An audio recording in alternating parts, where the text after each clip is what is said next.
नमो लोये शौर्यशाहूर्णम्।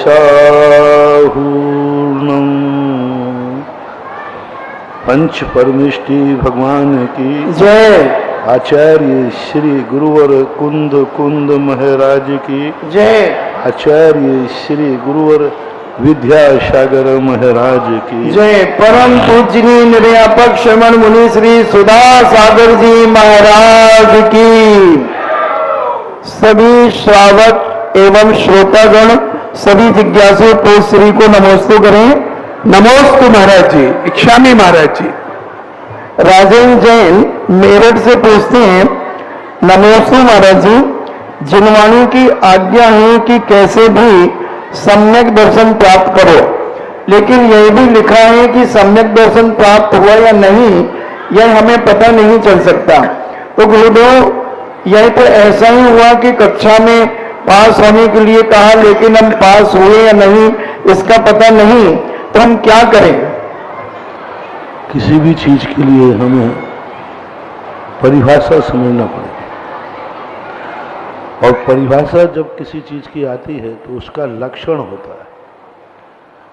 हम लक्षण को भूल जाते हैं, इसलिए भटक जाते हैं। 4 राष्ट्रपति बैठे हैं, चारों एक समान हैं, और हमसे कहा गया था कि जाओ आप भारतीय राष्ट्रपति से मिलके आओ, और हमें राष्ट्रपति की पहचान किससे होती है ये हमने ज्ञान प्राप्त नहीं किया। हम मात्र राष्ट्रपति से मिलने के मोह में, खुशी में, आनंद में हम दौड़ गए, और वहाँ 4 लोग बराबर से बैठे थे। अब मैं क्या करूँ, किससे मिलूँ? तो हमें जानने के, राष्ट्रपति से मिलने के पहले ये जानकारी करना चाहिए कि भारतीय राष्ट्रपति की पहचान क्या है, कि हम कैसे पहचानें कि 4 में से जो भारतीय है। यदि वो पहचान हमारे पास मिल जाए तो हम सही राष्ट्रपति के पास पहुंच जाएंगे। अन्यथा आप यही कहोगे राष्ट्रपति के पास मिलने की महिमा तो गा दी, लेकिन ये तो बताया ही नहीं कि राष्ट्रपति कौन। तो राष्ट्रपति की ध्वजा होती है। ऐसे ही सम्यक दर्शन के हमारे यहाँ इतनी महिमा गाई गई। सम्यक दर्शन की हर चीज़ की व्यवस्था है हमारे यहाँ। गुणस्थान हम ध्वजा से जान सकते हैं। ये बात अलग है कि किसी समय ध्वजा के कहीं लगी रही और राष्ट्रपति कहीं बैठ गया, या ध्वजा गलती से कहीं लगा दी, लेकिन ध्वजा पहचान है। कितने श्रावकाचार में निसंकेत, निकांक्षित, निर्विचिकित्सा अंग दिए हैं। ये क्या सम्यक दर्शन की पहचान नहीं है? 3 मूर्ताओं को त्यागने की बात कही, क्या सम्यक दर्शन की पहचान नहीं है? हम ये ना जाने कि मुझे सम्यक दर्शन हुआ है कि नहीं, हम ये जाने कि सम्यक दर्शन के लक्षण हमारे में प्रकट हैं कि नहीं। हम ये ना जाने कि ये राष्ट्रपति है कि नहीं, हम ये जाने कि ये भारत की ध्वजा है तो यही राष्ट्रपति है। हम राष्ट्रपति को पहचानते ही नहीं। राष्ट्रपति को पहचानने लग जाए तो हमें ध्वजा की, लेकिन हमें ये पहचान होना चाहिए कि ये भारतीय ध्वजा है, और जहाँ भारतीय ध्वजा लगी है यही राष्ट्रपति है। तो बोलो, आपने राष्ट्रपति को जाना है या ध्वजा को? किसको जाना? ध्वजा को। पहुंचे कहाँ हो? राष्ट्रपति के पास, लेकिन पहचाना किसे? ध्वजा से। बस यही स्थिति है। सम्यक दर्शन हमारे आत्मा की अदृश्य पर्याय है, अरूपी पर्याय है। इसको पहचानने के लिए हमारे 8 अंग दिए। निसंकेत आगे हम पहचान सकते हैं हम कितने दृढ़ हैं, हम कितने निसंकेत हैं, कितनी कांक्षाएं हैं, ये सब हमारे अनुभव में आ रही है। हमें मालूम है हमारे अंदर मूर्ताएं भरी हुई, हमारे अनुभव में आ रहा है। हमारे पास 8 मत भरे हुए। जब हमारे पास चिन्ह ही नहीं है, जैन दर्शन की कोई भी ऐसी चीज़ नहीं है जिसका कोई ना कोई पहचान। मात्र विश्व का एक जैन दर्शन ऐसा है जो हर कार्य बताने के पहले उसकी परिभाषा बनाता है, डेफिनेशन बताता है। और जब परिभाषा बनती है तो उस परिभाषा में लक्षण जरूर होता है। बिना लक्षण के कोई भी क्रिया जैन दर्शन में मान्य ही नहीं की। आप लक्षण को समझें। सम्यक दृष्टि के लक्षण क्या है? इस बार शिविर में सम्यक आचरण में यही तो बताया। 2 लक्षण बताया, एक बाह्य लक्षण, एक अभ्यंतर लक्षण। कसाई की अनुभूति बता दी ना, 6 महीने से ऊपर हो गया क्या? किसी से झगड़ा हुआ था, किसी से राग द्वेष हुआ था। अब ये भी हमें किसी भगवान से पूछूं, तुम्हारा हमारा झगड़ा हुआ 6 महीने हो गया, हमें तो मालूम नहीं, भगवान आप बताओ। अरे तो हमें तुम्हें मालूम है। तो हम इतनी गिनती तो लगा ही सकते हैं 99% हम सम्यक दर्शन को यदि सही ध्वजा से चले तो हम पहुंच जाएंगे। 1% में कहीं भूल चूक हो सकती है, तो ये भूल चूक रास्ते की नहीं है, ये रास्ते में चलने वाले की झपकी की है कि वो भटक सकता है। बहुत सही।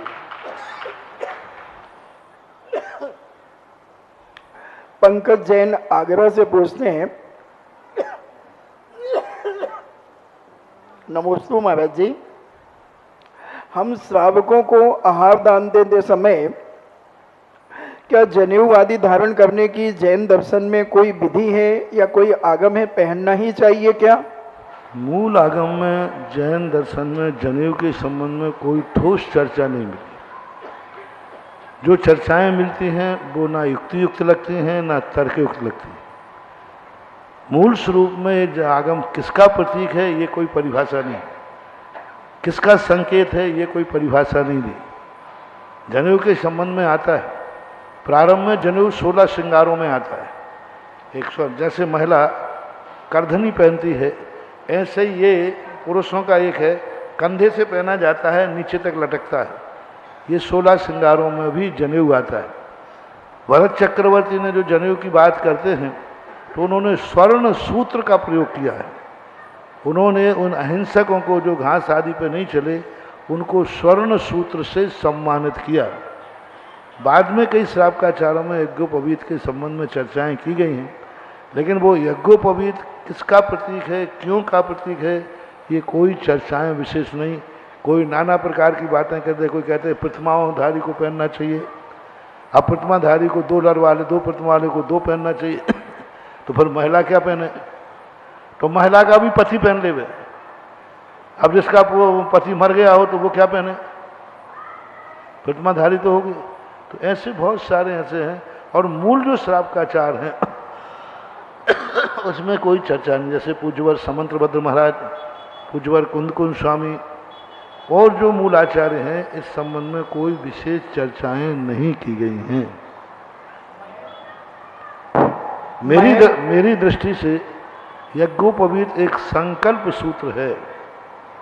यज्ञोपवीत की चर्चा भी आई है प्रतिष्ठा पाठों में। जब सकलीकरण किया जाता है तब यज्ञोपवीत धारण किया जाता है। उसमें जो यज्ञोपवीत एक संकल्प सूत्र है कि इतने कार्य के लिए आप कार्य कर रहे हैं, यज्ञोपवीत यानी आपको अच्छे से रहना है, अच्छा खाना है, शुद्ध खाना है।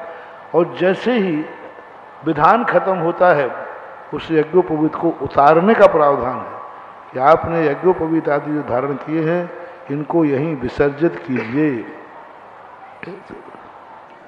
महेंद्र कुमार जैन पत्रकार इंदौर से पूछते हैं, नमोस्तु महाराज जी, 63 साल का पुरुषों में जो प्रति नारायण का वर्णन आता है तो वो कितने होते हैं, उनकी क्या विशेषता होती है? प्रति नारायण जो होते हैं अर्धचक्री कहलाते हैं। ये पूर्व भाव में निदान से बंद करके आते हैं। निदान का अर्थ है उन्होंने जितना धार्मिक कार्य किया उस धार्मिक कार्य के बदले उन्हें संसार की भोग संपदा मिले। तो निदान के बंद होने के कारण से वे नियम से अधोगति को ही प्राप्त होते हैं, क्योंकि उन्होंने निदान किया था। और ये नियम है कि प्रति चक्रवर्ती जो प्रति अर्धचक्री होता है, प्रति नारायण, उसके यहाँ चक्र रत्न की उत्पत्ति होती है और वही चक्र रत्न उसको विनाश करता है और वो शत्रु के पास चला जाता है। ये सबसे बड़ा विचित्र विशेषता है।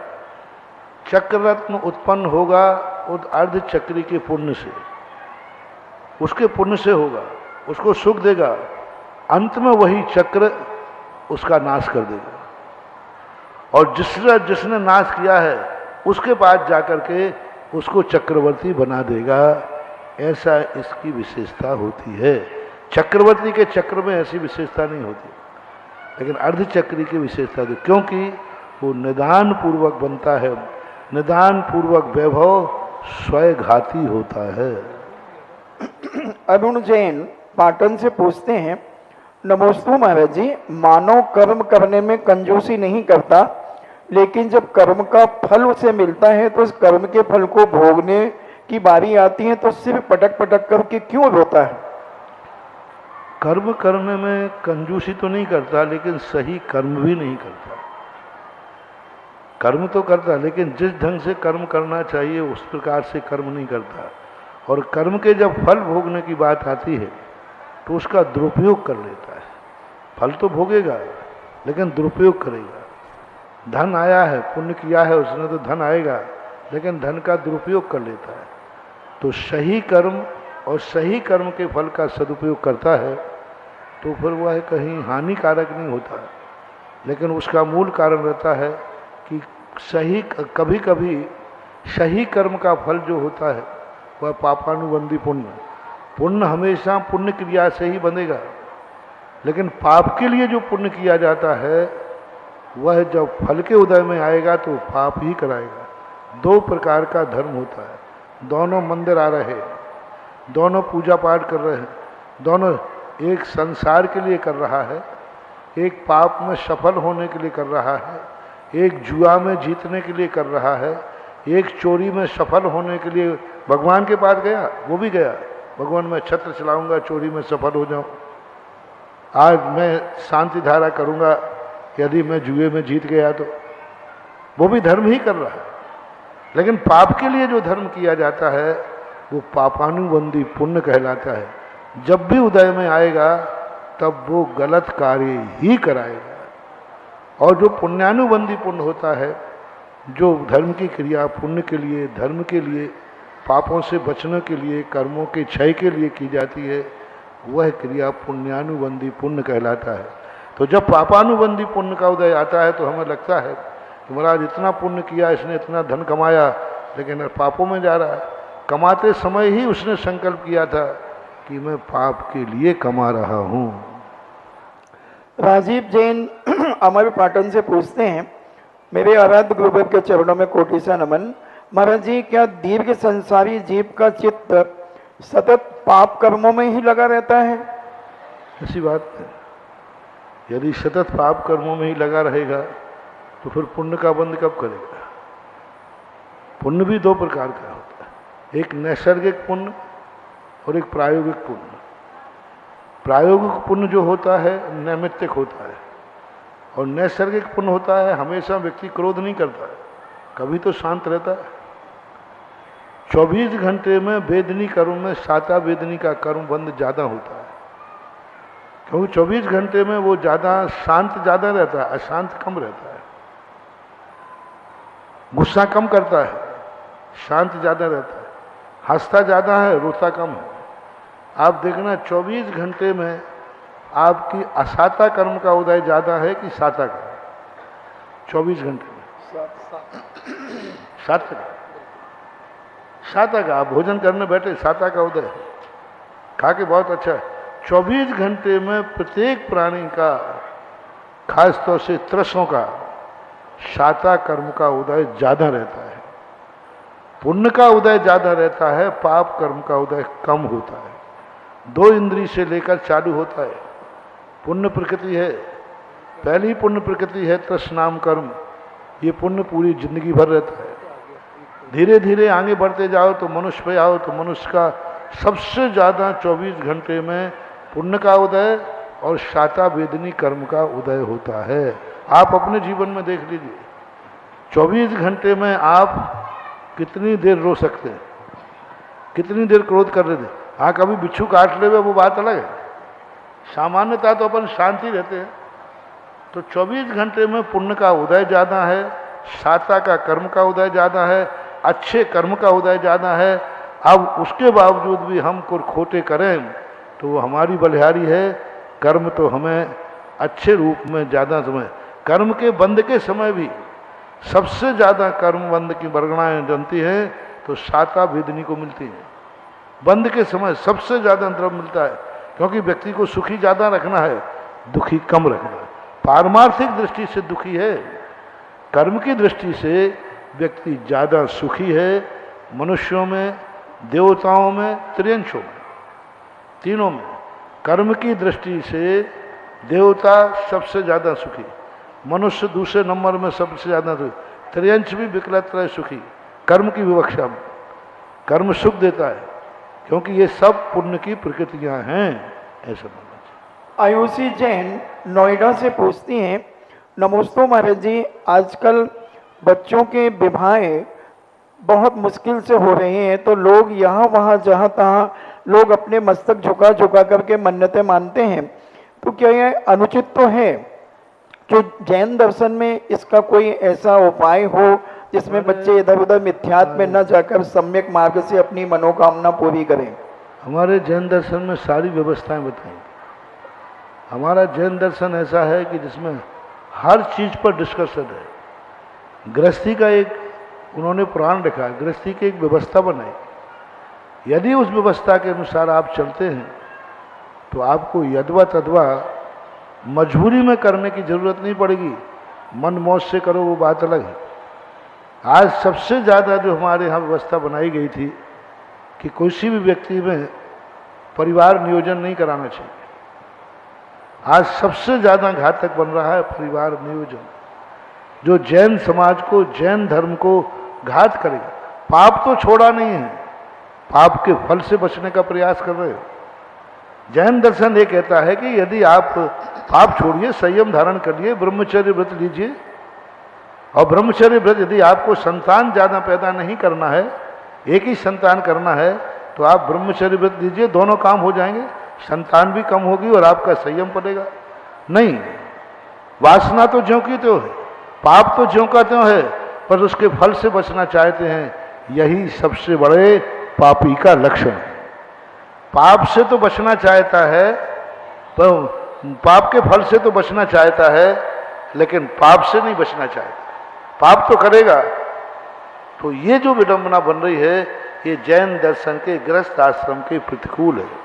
यदि आपने संयम धारण नहीं किया है तो आप व्यवस्था को डिस्टर्ब मत कीजिए।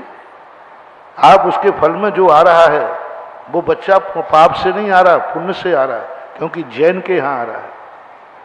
आपने किसी बच्चे को आने से रोका तो आपने एक जैनी को रोका है। आपने बेटे को नहीं रोका, एक जैनी को रोका है। आपने एक बेटे को नहीं रोका, एक मुनि को रोका है।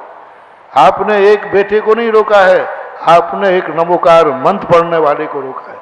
आपने एक बेटे को नहीं रोका है, आपने एक शाकाहारी को रोका है। आपने एक बेटे को नहीं रोका है, एक सप्त वैष्णव के त्यागी को रोका है। जिनेंद्र भगवान के भक्त को रोका है। एक मुनि को रोकने का पाप आपको है, क्योंकि आप जैन हैं। आप सोचते हो मैंने बेटे को रोका है, नहीं, बेटे को नहीं रोका है। उस बेटे में कितनी संभावनाएं हैं, उन संभावनाओं का घात आपने किया है। आज सबसे ज्यादा जैनियों में कन्याओं की भ्रूण हत्या हो रही है। जैन आगम निषेध करता है। जैन आगम कहता है तुम भेद करो ही मत, बेटी है तो ठीक, बेटा है तो ठीक। आज सबसे ज्यादा जैनियों में कन्याओं की भ्रूण हत्या सबसे ज्यादा जैनियों में हो रही है। और जैनियों का बैलेंस बता रहा है, आज भारत के अंदर सबसे ज्यादा बैलेंस डगमगाया है जैनियों का। किसी भी जाति में इतना ही, सेकंड में पंजाबी है, फर्स्ट में जैनी है। ये सरकारी आंकड़ा है, ये विज्ञान का तुम्हारे पेपरों का आंकड़ा है। तो जैन दर्शन के अनुसार चलो तो ये सारी समस्याएं आएंगी ही नहीं, बराबर बैलेंस बना रहेगा। क्योंकि जैन दर्शन परमार्थ की ही सिद्धि नहीं करता, संसार की सिद्धि करता है, लेकिन पापों की नहीं, अनैतिकता की नहीं। जैन दर्शन ने गृहस्थ की व्यवस्था बनाई है, आप गृहस्थी के अनुसार चलिए। सारी व्यवस्थाएं हैं, अभ्युदय और निश्रेयस। जैन दर्शन को पालने वाले को एक भी आचार्य ने नहीं लिखा कि जैन दर्शन पालने वाले को निश्रेयस सुख ही मिलता है। प्रत्येक आचार्य ने निश्रेयस और अभ्युदय सुख की चर्चा की। यहाँ तक कि सम्यक दर्शन मोक्ष मार्ग का कारण है, मोक्ष मार्ग की नींव है, मोक्ष मार्ग की प्रथम सीढ़ी है। लेकिन जब पूज्यवर समंतभद्र महाराज सम्यक दर्शन की चर्चा करने के बाद अंत में 4 उपदेश लिखते हैं, सम्यक दर्शन मोक्ष मार्ग की सीढ़ी है, इसका अर्थ है संसार नहीं दिलाएगा, नहीं, संसार का भी उन्होंने समर्थन किया। सम्यक दृष्टि को ओजस तेजो विद्या विजय विभव सनाथा महाकुला महाहर्ता मानव तिलका भवंती दर्शन पूता देवेंद्र चक्र महिमान ममय मानम आदि कह करके ये क्या विवक्षा बना रहे हैं। सम्यक दृष्टि संसार की उत्कृष्टता को भी प्राप्त करता है। इसे जैन दर्शन अभ्युदय सुख का विरोधी नहीं है, वो दंडता का विरोधी है, अनैतिकता का विरोधी है। चलिएगा, जिज्ञासा समाधान के लाइव सेशन में एक बार फिर से आप सभी का स्वागत है। सभी इंतजार कर रहे हैं कब मौका मिलेगा, और जो सौभाग्यशाली होंगे निश्चित तौर पर। और सबसे पहले, क्योंकि आज त्रिदिवसीय विद्युत संगोष्ठी का दूसरा दिवस है और पूरा विश्व सुन रहा है भारत के आए हुए विद्वानों को, लाइव टेलीविजन टेलीकास्ट की वजह से घर घर में विद्वानों की वाणी और पूज्य श्री की समीक्षा बड़ी गौर से सुनी जा रही है। कई लोग तो पहली बार विद्वानों को इस तरह से सुन रहे हैं कि किस तरह से संगोष्ठियों का आयोजन होता है। अभी तक संगोष्ठियों का आयोजन बंद हॉल और बंद कमरों में होता रहा है, लेकिन इस बार लाइव करने की वजह से पूरे भारत के दर्शक जुड़े हुए हैं और नए नए विचार और नई नई बातें सुनने को हम सभी को मिल रही हैं। आज क्योंकि विद्युत सम्मेलन का ही दिवस है, तो हम भी विद्वानों के से ही आज का कार्यक्रम प्रारंभ करना चाहेंगे और बुलाना चाहेंगे श्रमण संस्थान सांगानेर के निर्देशक और हम सबके आदरणीय डॉक्टर शीतल चंद जी जैन साहब को। जरा जोरदार तालियों के साथ आप अनुमोदना कीजिएगा हमारे साथ। पूज्य मुनि श्री के चरणों में त्रिवार नमोस्तु करता हुआ मेरी एक जिज्ञासा है कि पूज्य मुनि श्री, राजस्थान सरकार ने प्राकृत भाषा एवं साहित्य अकादमी का गठन तो कर दिया, इसलिए राजस्थान सरकार को बहुत बहुत धन्यवाद। मैं ऐसा मानता हूं कि भारत में ये पहला प्रदेश है राजस्थान कि जिसने प्राकृत भाषा एवं साहित्य अकादमी का गठन किया है। परंतु अब सबसे बड़ा दायित्व इसमें समाज का भी बनता है, क्योंकि राजस्थान सरकार ने प्राकृत के उन्नयन के लिए 11वीं कक्षा और 12वीं कक्षा में भी प्राकृत विषय स्वीकृत कर दिया है। और विजयनगर में श्वेतांबर समाज का एक इंटर कॉलेज है, उसमें वो चालू भी हो गई। हम भी कनिष्ठ वरिष्ठ उपाध्याय में प्राकृत को स्वीकृत करा लेंगे और उसमें हमारे बच्चे और बच्चियां पढ़ेंगी। इसके बावजूद भी प्राकृत एकेडमी में जो कार्य होना है, उस दृष्टि से समाज का क्या सहयोग होना चाहिए, मेरे एक दो सुझाव तो हैं, परंतु आपका इसमें मार्गदर्शन भी चाहिए। पहला सुझाव मेरा ये है कि एक तो जो प्राकृत एकेडमी का जो भवन बनेगा उसमें एक छात्रावास छोटा सा बने, जिसमें प्राकृत के रिसर्च करने वाले स्टूडेंट वहाँ रह सकते हैं। दूसरी यह है कि समाज अपनी ओर से जितने राजस्थान प्रांत में इंटर कॉलेज हैं जैन समाज के, चाहे श्वेतांबर हो चाहे देव, सभी में प्राकृत भाषा की पढ़ाई होवे, जिससे कि आगे बीए वगैरह में भी चालू हो और प्राकृत एकेडमी में जो कार्य होना है वो हो सके। साथ में छात्रवृत्ति का भी प्रावधान होवे, ऐसा मेरा सुझाव है। इसमें आपका भी मार्गदर्शन हम चाहते हैं। ये तीनों चारों सुझावों में छात्रावास जहाँ में बनाने की सवाल है, तो छात्रावास कहीं भी बनाया जाए कि उसी यूनिवर्सिटी के प्रांगण में बनाना पड़ेगा? ऐसा मैं मानता हूँ महाराज जी कि उसमें रिसर्च वर्क होगा तो उसी भवन से सटा हुआ रहेगा, तो कार्य कर सकें बैठ यूनिवर्सिटी के भवन से। हाँ, प्राकृत एकेडमी का जो भवन बनेगा, प्राकृत अकादमी भवन, वहाँ छात्रावास बनाने में बहुत सारी समस्याएं हैं, क्योंकि प्राकृत में जैन अजैन सबको इसमें स्थिति देना पड़ेगी। और हॉस्टल में जो जैन सबसे बड़ी समस्या जाती है कि हम भाषा के लिए कॉलेज तो खोल सकते, कॉलेज में तो कोई आपत्ति नहीं है, हॉस्टल गवर्नमेंट के उसमें नहीं रहता, वो अपने उसमें रहता है। जब सबके लिए अपन करते हैं तो हमारी जो आचार संहिता है वो बाधक बनती है, और फिर उसमें यदि हम जात का भेदभाव करते हैं तो बहुत सारी समाज को हानि उठाना पड़ सकती है। इसलिए हॉस्टल आपके पास संस्थान है, संस्थान में 10 कमरे अपन प्राकृत वालों के लिए अलग से उसमें दे सकते हैं, शोध करने वालों को दे सकते हैं, अपना अलग से शोध संस्थान बना सकते हैं, छात्रों को वहाँ रखा जा सकता है। यदि ये कानून में बाधा नहीं पड़े तो इसके लिए तो आपके अधिकृत है और प्रस्ताव पास करके संस्थान इतना बड़ा है कि उसमें एक नया प्राकृत का छात्रावास खुल जाएगा। प्राकृत छात्र ने वहाँ तो करें, यूनिवर्सिटी में नहीं कर पाए क्योंकि बहुत सारी समस्याएं हमने महसूस की हैं, क्योंकि वो भी हमने करके देख लिया, बंद करना पड़ेगा। क्योंकि वो जब जाति समीकरण आता है, खान पान का समीकरण आता है, नवोकार मंत्र और अन्य मंत्रों के पढ़ने के समीकरण आते हैं, तो फिर वो गलत हो जाता है। दूसरा जो है, पढ़ाने के लिए आप समाज के लिए, सारी समाजों के लिए इस प्रकार की व्यवस्थाएं समाज में, क्योंकि आज जो पढ़ाई कर रहे हैं उनमें प्राकृत है ही नहीं। अब इंटर कॉलेज कितने हैं जैसे राजस्थान में, उन सबसे संपर्क करना पड़ेगा, और कहीं से करें या नहीं करें। आप संस्थान में, दोनों संस्थानों बालक बालिकाओं को प्राकृत विषय एक पीरियड अनिवार्य कर दिया जाए कि प्राकृत वो अपने यहाँ छात्रावास में भी पढ़ें और उधर आपका जो कॉलेज है उसमें भी कर दिया जाए। तो ये व्यवस्था भी आपको ही बनाना पड़ेगी। संस्थान से जो कुछ भी अपेक्षाएं हैं वो अपन सब बैठ करके कर सकते हैं। बहुत बहुत धन्यवाद। और मैं आवाज दूंगा डॉक्टर सोनू जैन उदयपुर। एक कृपया मिनट, भाई साहब एक मिनट। महाराज जी, इसमें ऐसा है कि हम लोग जब पढ़ते हैं तो एक तो जैन दर्शन तो पढ़ना ही है, जब वो विकल्प प्राकृत का बनेगा तो फिर जैन दर्शन और प्राकृत इन दोनों विधाओं में अपन को अपने बच्चों को बांटना पड़ेगा। बांट देंगे अपन, पहले इसे स्वेच्छा से करेंगे। ऐसा जैसे पिछली बार हमने कहा था ना कि आपके 50 बच्चे आते हैं, उनमें से पूछो को व्याकरण अकेले कौन पढ़ना चाहता है, एक पढ़ेगा तो अपन एक को पढ़ाएंगे, दो पढ़ेगा दो को पढ़ाएंगे। तो व्यवस्था बनाए तो बना सकते हैं। प्राकृत अपभ्रंश के लिए और संस्कृत तीनों भाषाओं पर मेरा प्रभाव है, पूज्य गुरुदेव का भी यही है कि अपन प्रोशनकार ही विद्वान तैयार न करें, शास्त्रों को पढ़ने वाले विद्वान तैयार करें। अभी प्रोशनकार तो अपन तैयार हो रहे हैं, अपन बहुत खुश हैं कि 600 विद्वान गए, 600 सब गए, सब कुछ गया।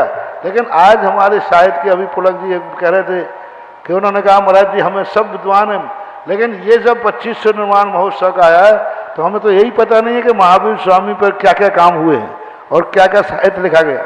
तो इसके लिए अपन को छात्रावास के अंदर बनाना पड़ेगा। भले एक साल में एक छात्र निकले प्राकृत का, एक छात्र एक संस्कृत का निकले, एक अपभ्रंश का निकले, हम ज़्यादा नहीं चाहिए। हर साल 3 छात्र यदि इसमें पंडित होकर के निकले 5 साल में तो हमारी सफलता सबसे अच्छी मानी जाएगी। हम ये नहीं कह रहे कि 50 को आप करें, आप तो 50 में से इंटरव्यू लीजिए कि भाई एक को आपको प्राकृत में मास्टर होना है 5 साल में, उसके साथ जैन दर्शन अपना रहेगी जो, और उसके साथ संस्कृत में पारंगत होना है, वो व्याकरण ही व्याकरण पढ़े, साथ में धर्म का पढ़ेगा और एक अपभ्रंश का है। ओ महाराज जी, इससे भी जो शैलेश जी कह रहे हैं उससे अंतर नहीं पड़ेगा कि विषय एक लेना है कि वो लेना है, क्योंकि न्यू एजुकेशन पॉलिसी में ऑनर्स को हटा दिया है बीए में, और कोई भी सब्जेक्ट होगा अगर उसको मार्क्स वगैरह में या उसकी परसेंटेज में भी कोई अंतर नहीं पड़ेगा। प्राकृत पढ़े या जैन दर्शन पढ़े उसमें भी कोई अंतर, जो आप कह रहे हैं वो बिल्कुल बहुत अच्छा है। नहीं वो हो सकता है, आप लोग बैठे हो, आप निर्णय करें, मैं होना चाहिए, मेरी भी दीक्षा है। मैंने तो यहाँ कह दिया हमें एक चाहिए, ज़्यादा नहीं। एक विद्वान में हो जाए, एक बच्ची में हो जाए, 2 छात्र एक साल में भी ये 2 निकले हैं और 5 साल के बाद हमारे पास 5 छात्र हो जाएंगे। ऐसा चलिए। नमोस्तु महाराज जी, इच्छाएं महाराज जी। गुरुवर, आपकी तो ऐसी अलौकिक प्रभावना है और महिमा है कि आपके चरणों में राजनीति और लक्ष्मी दोनों ही नतमस्तक रहती है। पर सामान्य तौर पर समाज में ऐसा देखा जाता है, कमेटियों में, मंदिर कमेटियों में, कि राजनीति और लक्ष्मी दोनों मिलकर सरस्वती की उपेक्षा करती हैं। तो आपका ऐसा क्या संदेश हो कि तीनों समन्वित रूप से समाज में रह सके कमेटियों में? देखो, साधु के पास 2 चीजें हैं, मन और वचन। श्रावक के पास 2 चीजें हैं, तन और धन। ये चारों जब एक साथ मिल जाते हैं तो फिर चारों धाम बन जाते हैं। मेरे पास तो साधु के पास मन है और वचन है। तो मन से मैं सोचता हूँ अच्छा, वचन से मैं बोलता हूँ अच्छा, तन और धन तुम लोगों के पास है, यदि धन अच्छे में लग जाए और तन अच्छे में लग जाए तो फिर कोई भी काम असंभव नहीं है। चारों को मिलना पड़ेगा। साधु के बाद तन और धन दो चीजें नहीं है, मन और वचन पूरा है। तुम्हारे पास मन और वचन है लेकिन वो कोई काम का नहीं है। तुम्हारे पास जो मन वचन है वो कोई काम का नहीं, क्योंकि कोई तुम्हारी बात को मानने वाला नहीं है और तुम जो सोचोगे वो भी उतना प्रभावकारी होने वाला नहीं। तो गृहस्थ का जो मन वचन है ये कोई काम का नहीं है। गृहस्थ का तन और धन बहुत काम का है, बहुत काम का है। और हमारा जो है मन और वचन बहुत काम का है। मन में सोचता हूँ वो भी पक्का सोचता हूँ और वचन से बोलता हूँ वो भी प्रमाणिक बोलता हूँ। तो इसलिए मन वचन मेरे से लो, तन और धन तुम लो, सारी समाज सुधर जाएगी, सारी देश की समस्याओं का समाधान हो जाएगा। जय हो गुरुवर। नमो। डॉक्टर पंकज जैन इंदौर आ जाएं।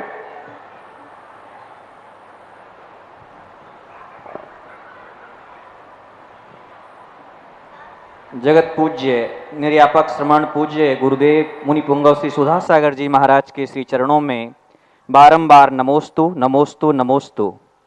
हे पूज्य गुरुवर, आपकी मंगलमयी अनुकंपा से तीर्थंकर भगवान महावीर स्वामी के निर्वाण के 2550वां जो वर्ष है, इसके उपलक्ष्य में यह राष्ट्रीय विद्वत संगोष्ठी का आयोजन हो रहा है। हे गुरुदेव, पूरे देश में ही नहीं विदेशों में आपकी मंगलमयी वाणी और देशना से सभी भव्य जीव लाभान्वित हैं। मेरी आपसे मंगल प्रार्थना है कि आप हम सभी विद्वानों के लिए वह मार्गदर्शन देने की अनुकंपा करें कि 2550वां जो वर्ष निर्वाण दिवस हम मनाने जाएंगे, हमारे आगे क्या कर्तव्य हों और हमारा आप दिशा दर्शन करने की महती अनुकंपा करें। नमोस्तु गुरुदेव। भगवान महावीर स्वामी ने जो अपनी वाणी में और अपने आचरण में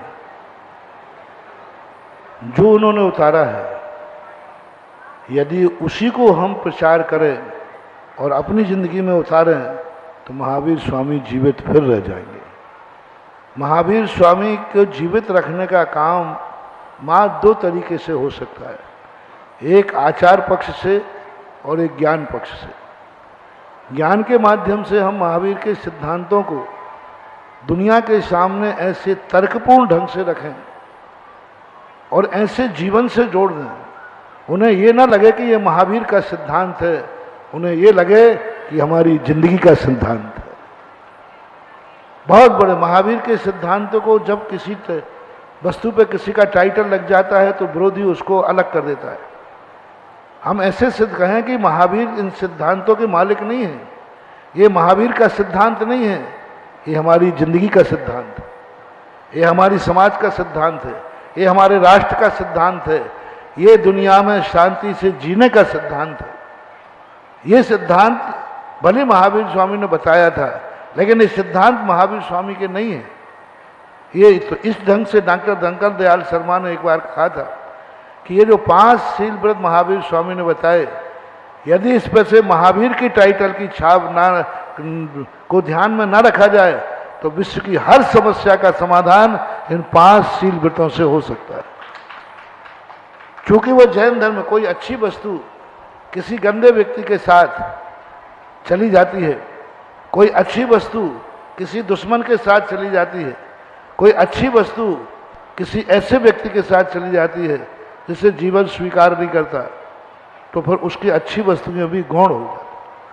अब जो महावीर स्वामी के नाम से नहीं, महावीर स्वामी के नाम से वो धर्म को नहीं जानना चाहते, वो जैनी नहीं बनना चाहते लेकिन अहिंसक बनना चाहते, वो जैनी नहीं बनना चाहते सत्यवादी बनना चाहते, वो जैनी नहीं बनना चाहते चोरी का त्याग करना चाहते, वो जैनी नहीं बनना चाहते लेकिन संयम लेना चाहते, वो जैनी नहीं बनना चाहते लेकिन परिग्रह का त्याग करना चाहते।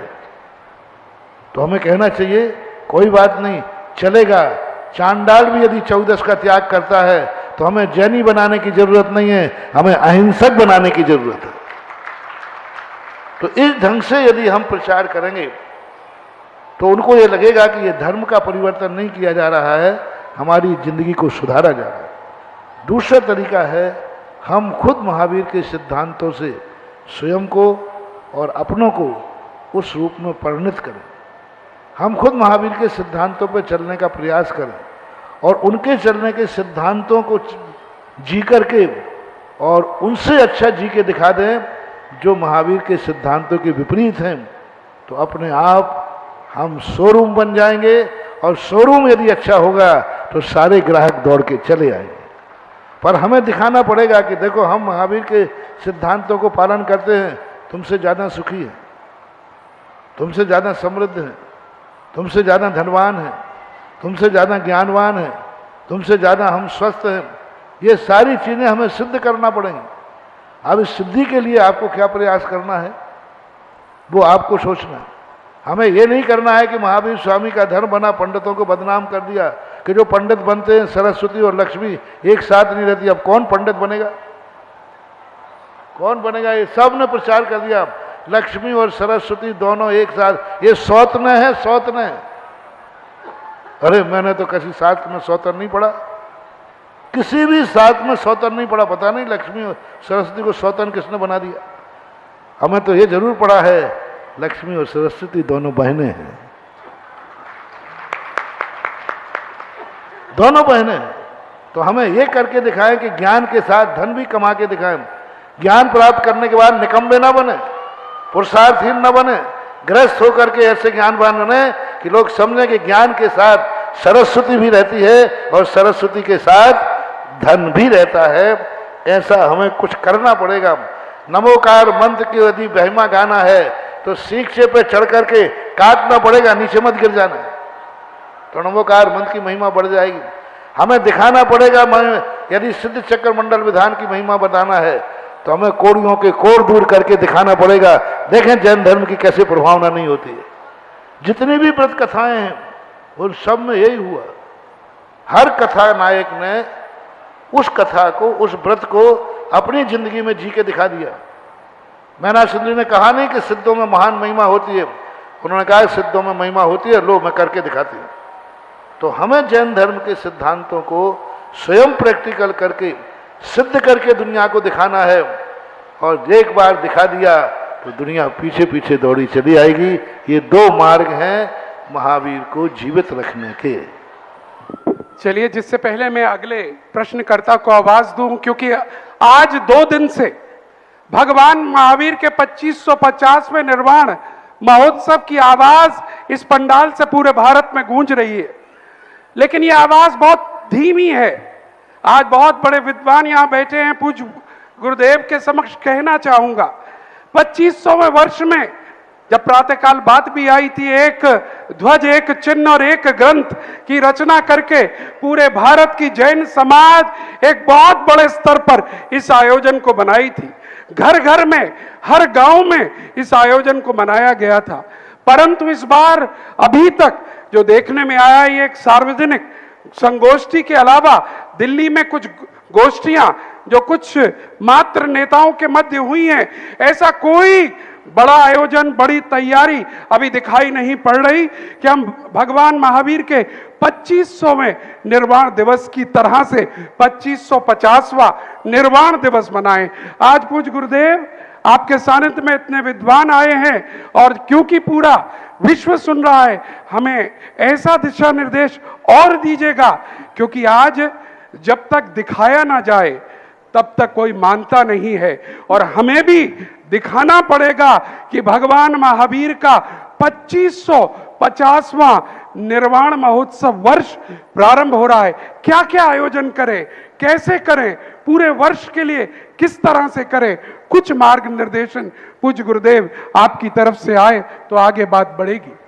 इसके संबंध में सारे विद्वान बैठकर के एक एजेंडा तैयार करें और उस एजेंडा को प्रचारित करें। हमने यहाँ से कुछ कह दिया, दूसरे ने वहाँ से कुछ कह दिया, दूसरे ने उसका खंडन कर दिया। आजकल क्या होता है, सत्य की खोज नहीं रही। अच्छा, किसने यह एजेंडा जारी किया है, अपन को उसका विरोध करना है, अपन को उसका विरोध करना है। ये परंपराएं चल गई। यानी सत्य होकर के भी विरोध होता है, किसी भी कार्य का हो।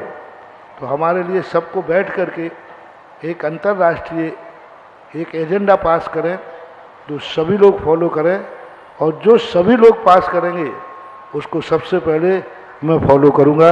ये बात कहते हैं।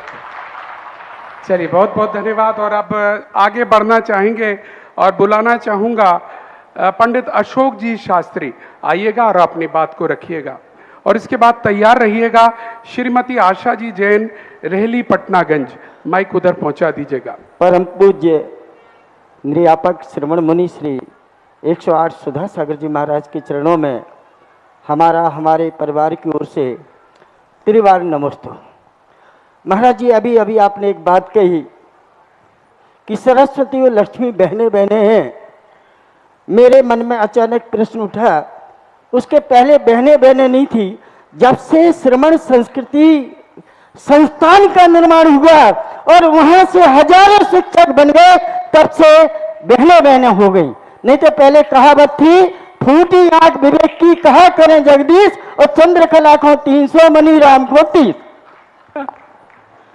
परम पूज्य मुनिश्री, आप हमारी बात के जवाब देंगे ही। हमारा प्रसंग चल रहा है तीर्थंकर महावीर स्वामी के 2550 निर्माण महामहोत्सव।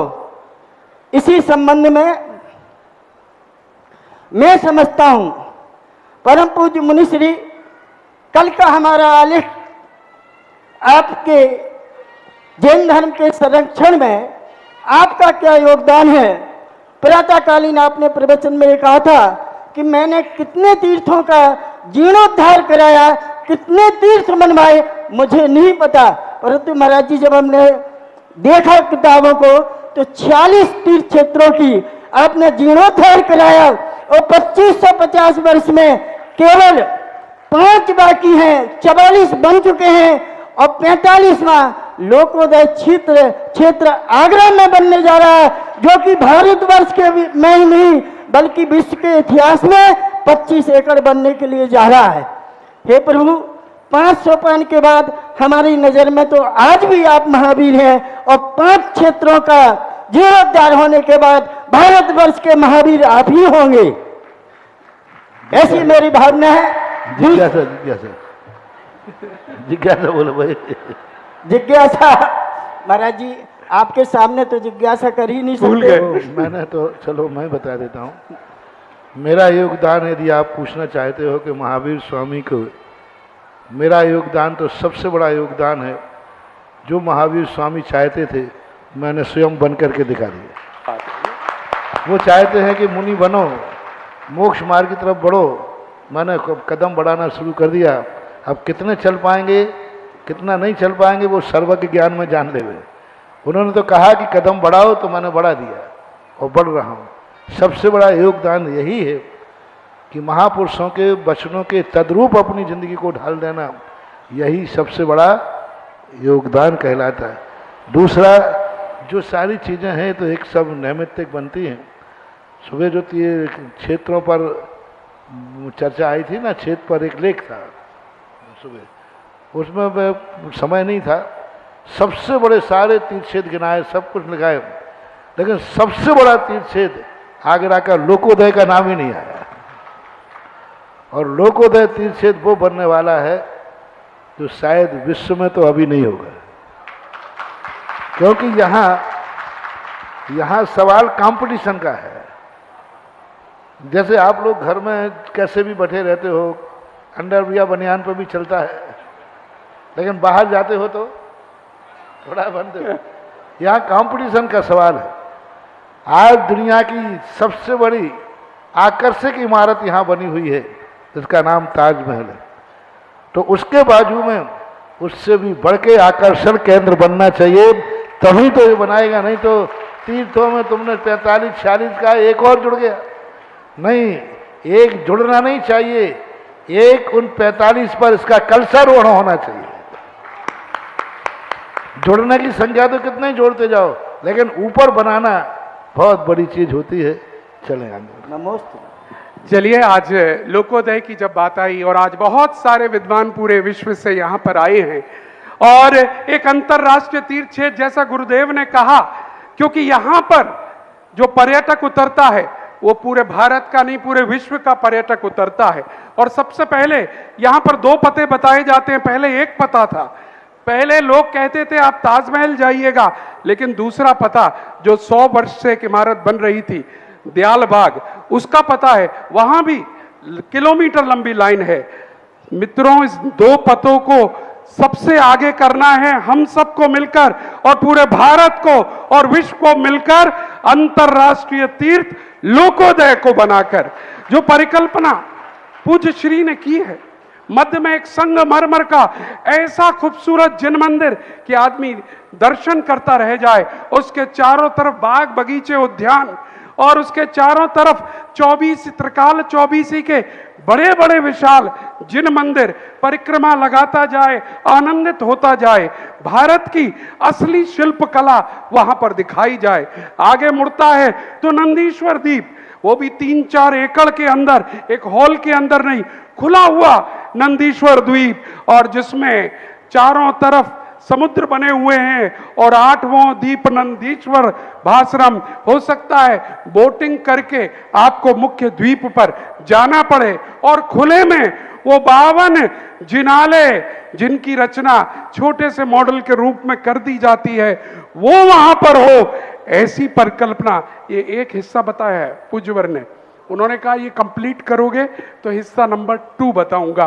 तो इस हिस्सा नंबर 1 को जल्दी कंप्लीट करना है, क्योंकि पहला काम जो सबसे बड़ा जिन मंदिर वो एक ही परिवार ने ले लिया, आप सबको पता है। दूसरा काम कि चारों तरफ 24 त्रिकाल 24 जिनालय बनेंगे, वो लगभग 17-18 परिवार हो चुके हैं, 4-6 वेटिंग लिस्ट में हैं, 2-4 दिन में हो जाएंगे। वेटिंग लिस्ट में हमने रख दिए हैं, हम चाह रहे हैं वो बड़े में जाएं, वो यहाँ आ रहे हैं। अगर उनको यहाँ ले लें तो 24 हो चुके हैं, क्योंकि हम चाहते हैं कुछ ऐसे परिवार आ जाएं कि नंदीश्वर द्वीप का कार्य भी जैसे इस मुख्य जिनालय का हुआ है वो हो जाए। और हम अपील करना चाहेंगे पूरी भारत की जैन समाज से, ये आपकी आन और बान और शान का लोकोदय तीर्थ है, केवल आगरा का नहीं। आगरा वाले मनोज बाबू, यहाँ से घोषणा जब ही होती है जब भारत में कोई व्यक्ति जन्म ले चुका होता है, वो ले चुका है, थोड़ा आने में देर लग रही है, वो अभी यहाँ गोष्ठी चल रही ना तो प्लेटफॉर्म खाली नहीं है। चलिए, महाराज जी का संकेत हुआ है तो कुछ ना कुछ होने वाला है, इंतजार कीजिएगा, क्योंकि यहाँ जो बोला जाता है वो पूरा होता है। हम बहुत दिन से अनुभव कर रहे हैं। यहाँ मैंने बुलाया था श्रीमती आशा जी, हैं क्या?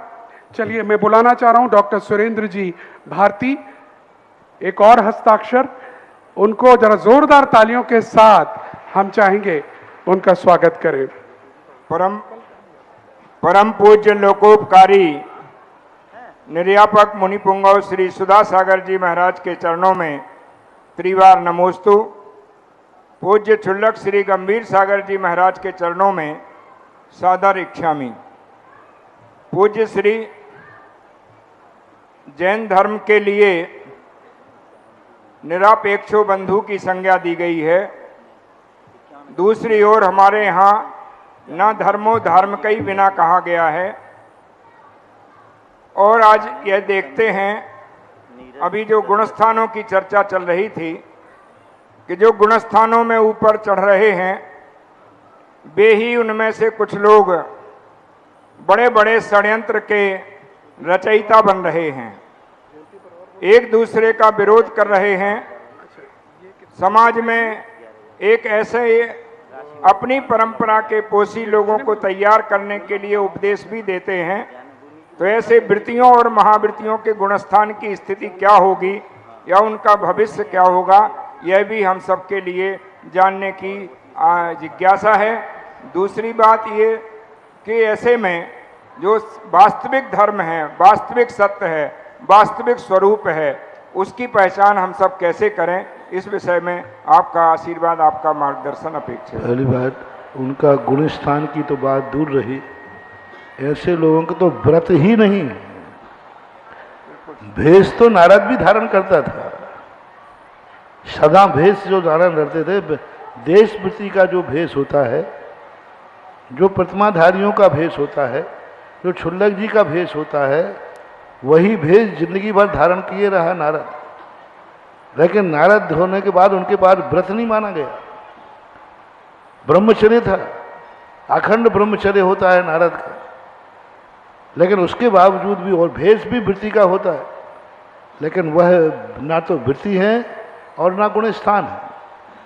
तो इस प्रकार की विचारधारा वाले जो विध्वंसक होते हैं, जो मात्र व्यक्तिगत सत्य से नहीं व्यक्तिगत द्वेष रखते हैं, किसी को नीचा गिराने का प्रयास करते हैं, गुणवानों को देख करके ईर्ष्या से जलते हैं, ऐसे लोगों का गुण स्थान तो क्या व्रत ही नहीं बचता।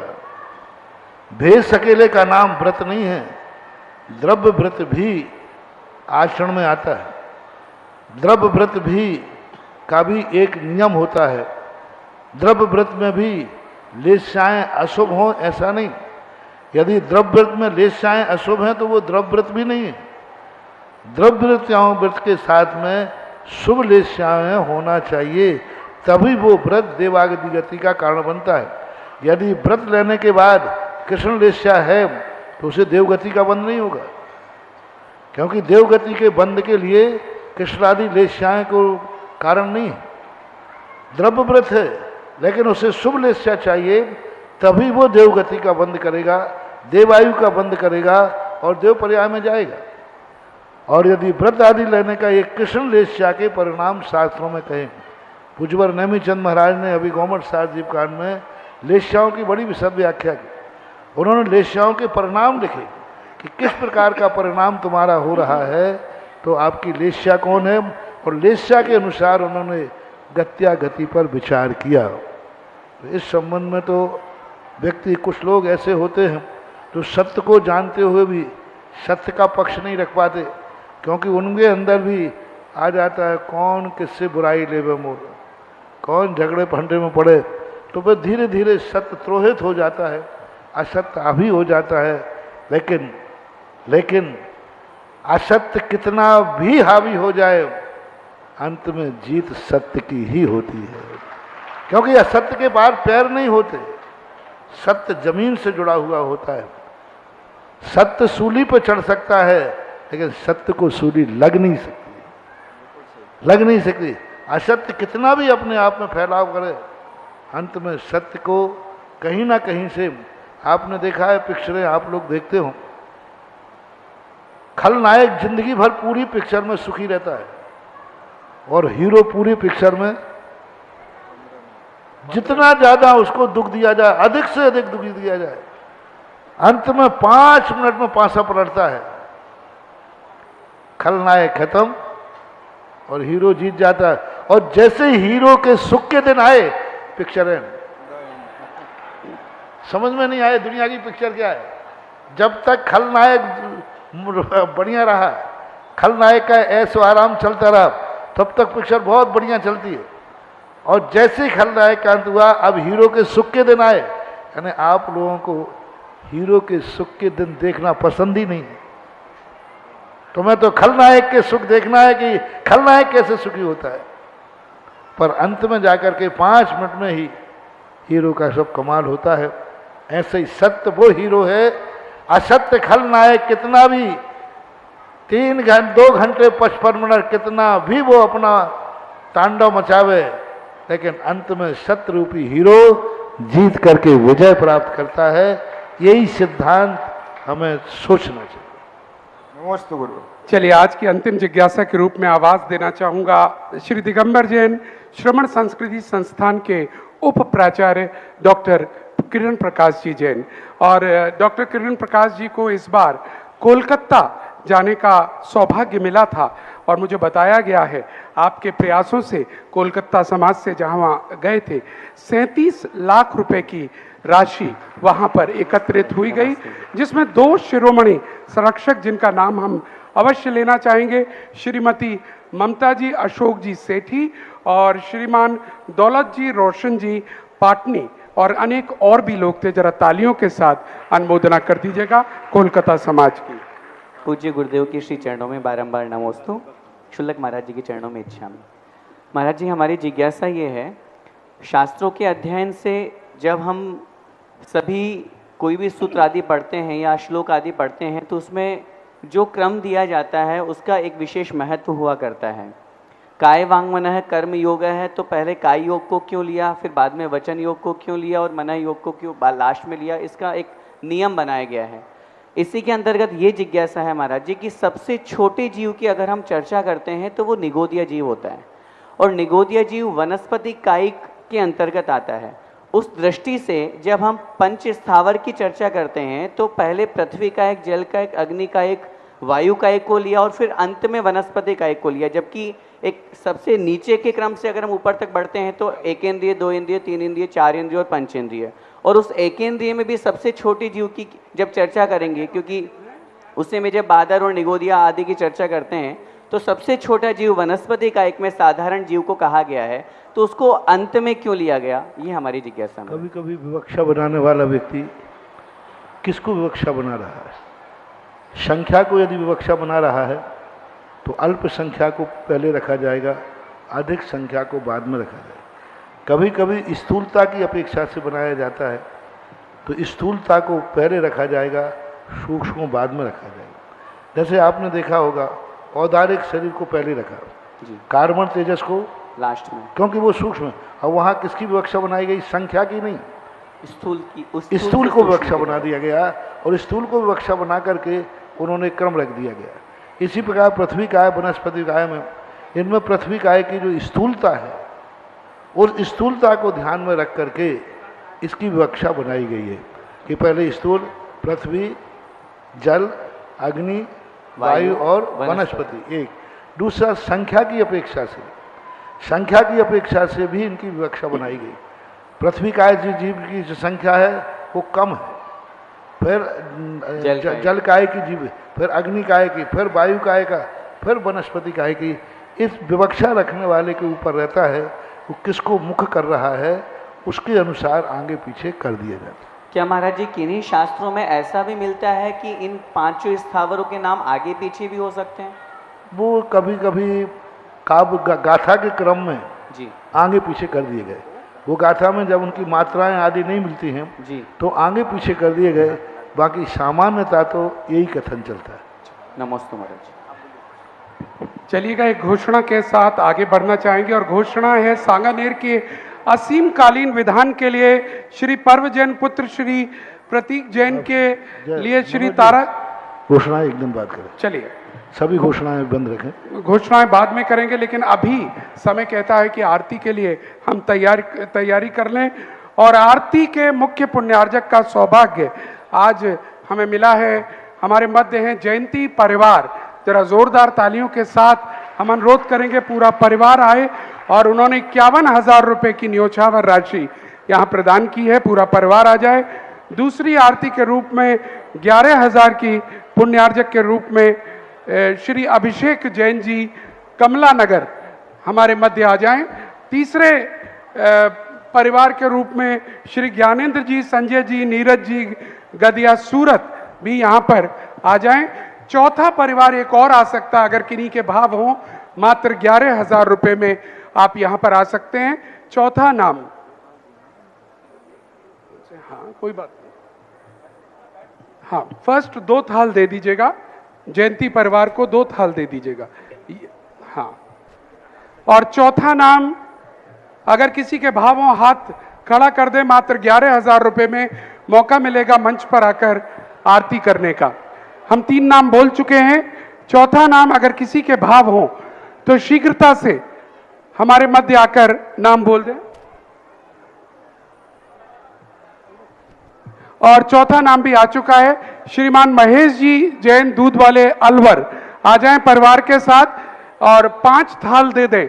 2 थाल जयंती को दीजिएगा, थाल अभिषेक जी को दीजिएगा कमला नगर, चौथा थाल ज्ञानेंद्र जी सूरत को दीजिएगा, और 5वां परिवार अलवर का दूध वाला परिवार उन्हें दे दीजिएगा, और बाकी आरतियां नीचे पहुंचाइएगा।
रूप श्री श्री शांति देवी के गर्भ विषय मुनि आए, तीसर ग्राम में जन्म लियो है, सब जन मंगल गाए मुनिवर, सब जन मंगल गाए।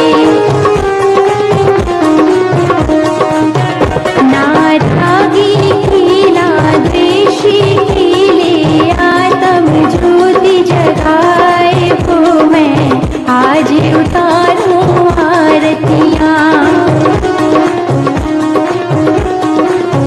सुधा सागर की गुण आगर की शुभ मंगल दीप सजाए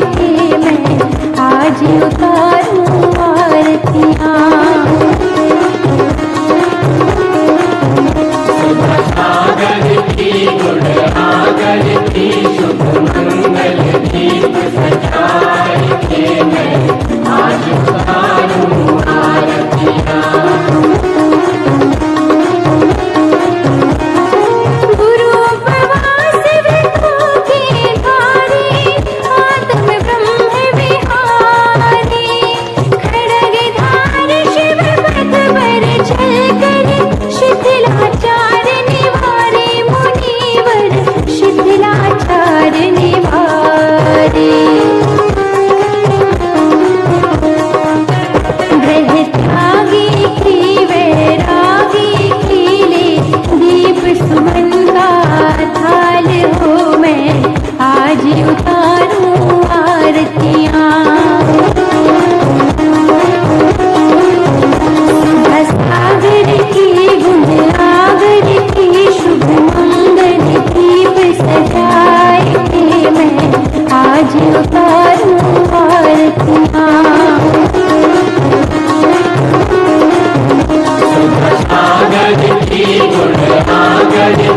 शुभ मंगल दीप सजाए के मैं आज उतारूं आरतियां। गुरुवर आज नयन से लख कर, अलौकिक सुख पाया, भक्ति भाव से आरती करके भूला नहीं समाया मुनिवर, भूला नहीं समाया। ऐसे ऋषिवर को ऐसे मुनिवर को कर वंदन बारंबार हो, मैं आज उतारूं आरतियां। सुधा सागर की गुण आगर की शुभ मंगल दीप सजाए के मैं आज उतारूं आरतियां।